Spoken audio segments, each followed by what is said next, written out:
Halo co-friends, kita ketemu lagi nih. Nah, di soal ini diketahui bahwa ada suatu benda yang bergerak dengan persamaan gerak ST sebagai berikut.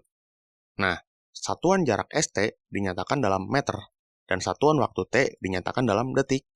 Oke, apabila pada saat percepatan benda tersebut menjadi 0, maka berapa kecepatan benda tersebut pada saat itu?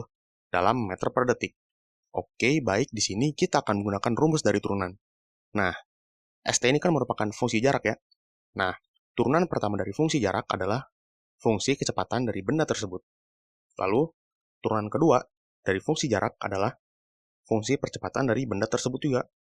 Nah, berarti kita perlu mencari turunan pertama dan turunan keduanya. Sehingga kita cari saat berapa detik atau berapa T-nya ketika percepatannya sama dengan 0. Ketika sudah dapat T-nya, akan kita masukkan ke fungsi kecepatan. Oke, langsung saja kita turunkan persamaan tersebut dengan rumus. Ketika ada fx sama dengan a dikali x pangkat n, maka turunannya adalah n dikali a dikali x pangkat n dikurangi 1 pangkatnya. Oke, nah nanti untuk mencari turunan keduanya, mudah saja. Kita menggunakan rumus yang sama, kita turunkan turunan pertamanya. Oke, langsung saja ya. Kita cari dulu nih, turunan pertama. Turunan pertama dari ST adalah 3 dikali 1/3 dikali T pangkat 3 dikurangi 1 pangkatnya, dikurangi 2 dikali 2 dikali T pangkat 2 dikurangi 1 pangkatnya, tambah 1 kali 6 kali T pangkat 1 dikurangi 1 pangkatnya tambah 0. Sehingga turunan pertama ST adalah T pangkat 2 dikurangi 4T tambah 6. Nah, itu merupakan fungsi kecepatan. Oke, sekarang kita cari turunan keduanya dengan menurunkan turunan pertamanya. Jadi turunan kedua dari ST adalah 2 dikali T pangkat 2 dikurangi 1 pangkatnya dikurangi 1 kali 4 dikali T pangkat 1 dikurangi 1 pangkatnya tambah 0. Sehingga turunan kedua ST sama dengan 2T dikurangi 4. Nah, ini fungsi percepatan.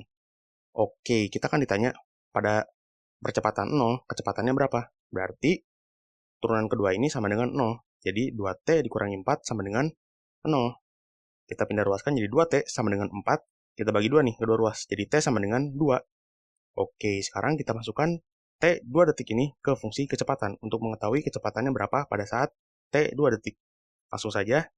Jadi, ketika T-nya sama dengan 2, maka kecepatannya adalah 2 pangkat 2 dikurangi 4 dikali 2 tambah 6 sama dengan 4 dikurangi 8 tambah 6. Nah, jumlahnya adalah ya 2 meter per detik.